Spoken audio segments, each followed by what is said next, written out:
TET exam இருக்கு இல்லையா, TET exam அது வந்து நான் வந்து கிளியர் பண்ணி தான் 2013 கிளியர் பண்ணி தான் நான் வந்து இந்த வேலைக்கே வந்து வந்திருக்கேன். சரியா?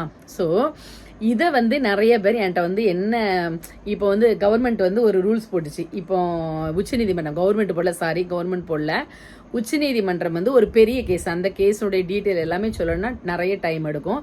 ஸோ அந்த கேஸில் வந்து இனி வந்து ஒர்க் பண்ணிட்டு இருக்க டீச்சரும் சரி, வருகின்ற புதுசாக போடுறவங்களும் சரி, டெட் அப்படிங்கிற ஒன்று கிளியர் பண்ணால் மட்டுமே அங்கே வந்து அப்பாயின்மெண்ட் வந்து பண்ண முடியும். மற்றபடி ஏற்கனவே வேலை பார்க்குறவங்க 2011 அப்புறம் வேலை பார்க்குற யாராக இருந்தாலும் டெட் எக்ஸாம் எழுதல் அப்படின்னா அவங்களுடைய ஜாப்பில் வந்து கண்டினியூ பண்ண முடியாது. ஒரு 2 வருடம் வந்து அவங்களுக்கு டைம் கொடுக்கப்படுது, அதுக்குள்ளே எழுதணும் அப்படின்னு வந்து சொல்லியிருக்கு. சரியா?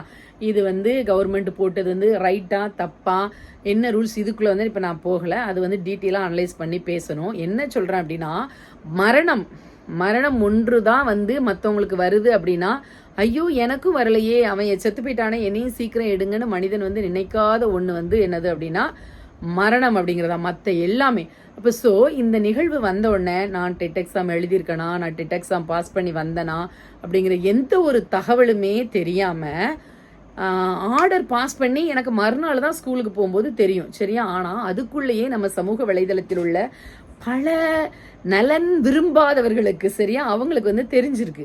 ஸோ அவங்க வந்து உடனே மெசேஜ் போட ஆரம்பிச்சாச்சு. ஏய், வீடியோ பண்ணுறதெல்லாம் ஸ்டாப் பண்ணிட்டு போய் டெட் எக்ஸாம் படிக்கிறதுக்கு ஆரம்பி. உன்ன மாதிரியான அந்த இதில் வந்தவங்களுக்கு, இந்த சும்மா கவர்மெண்ட் வேலை போட்டவங்களால தான் இங்கே இப்படி இருக்கு. நிறைய பேர் படிக்காமல் வைக்காமல்